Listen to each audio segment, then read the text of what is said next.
Hi friends, welcome back to our channel. Thank you so much for stopping by.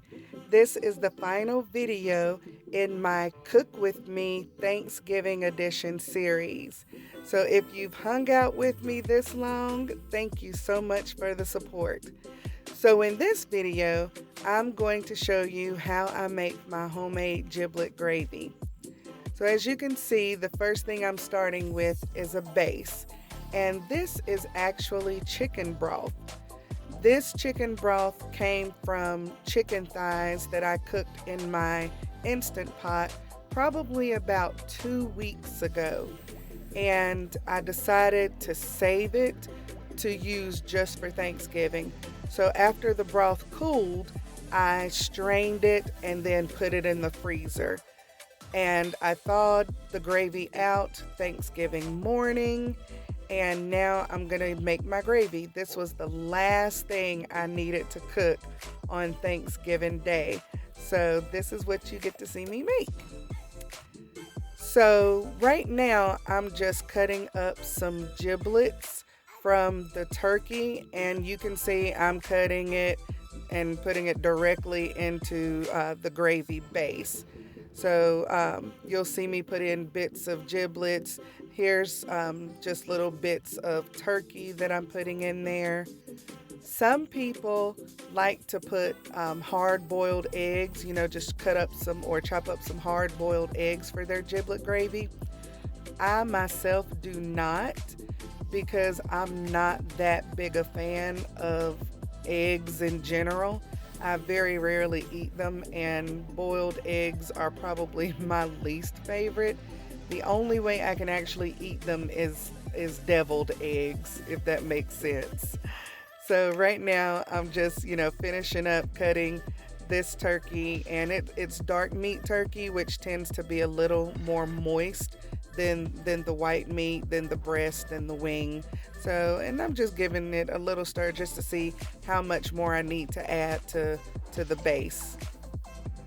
So you'll see me cut up a little more of the giblet because there was plenty of turkey in the gravy.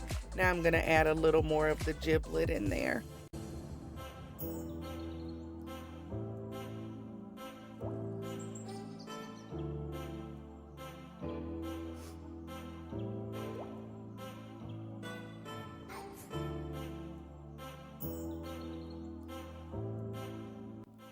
And that gravy to giblet ratio is about right.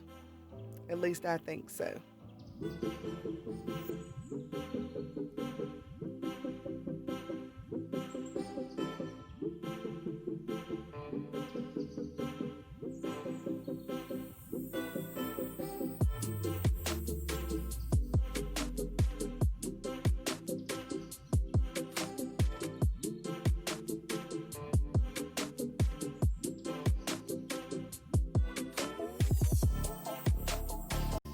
So now we're just going to bring this to a lovely boil.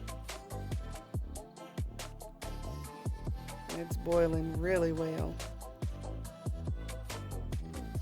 So what I'm going to do now is turn the heat to low. Going to give it a quick stir. And then what we want to do now is actually thicken the gravy.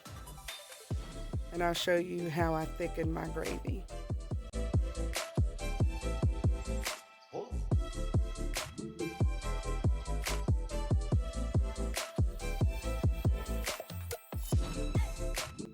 Oh, yes, gotta taste it. Want to make sure it's got the right amount of seasoning. So you want to make sure that your gravy is not too salty, because you can, add more salt if needed, but you can't take it away. It's one thing my mom taught me.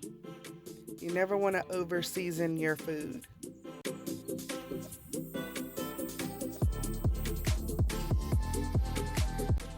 So now I'm just going to thicken my gravy. This is just your basic cornstarch and water. And I use probably about a heaping tablespoon.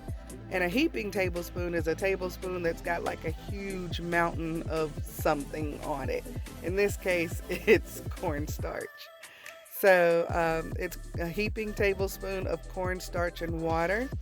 And I just added that right to the base just to thicken it and gave it a little whisk while it was thickening. And then I'm just going to continue to whisk the gravy until it's the consistency that I want.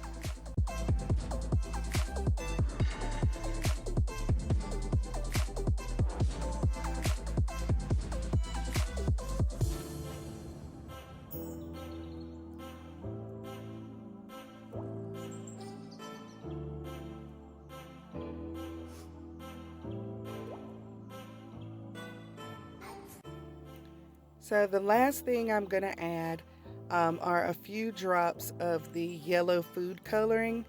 This is just going to give the gravy more of a yellow color. To me, that just seems to make the gravy look good. It looks more appetizing that way. It's a trick that I learned from my mom because we have seen some giblet gravy that is not so appetizing looking, if that makes sense, and that is a no.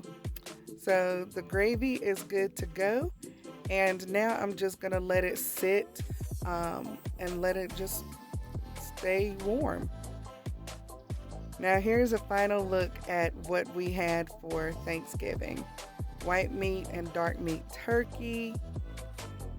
That's honey glazed ham, the macaroni and cheese, mashed potatoes, yum. This is dressing that my mom actually made for me. There's our final results on the gravy. Fried okra, green bean casserole. There's the cheesy garlic Brussels sprouts, collard greens with smoked turkey, and finally candied yams. I hope you enjoyed this video, guys. Thank you so much for watching. Be sure to subscribe to our channel. Don't forget to follow us on social media at Trippin' Bradleys. Bye!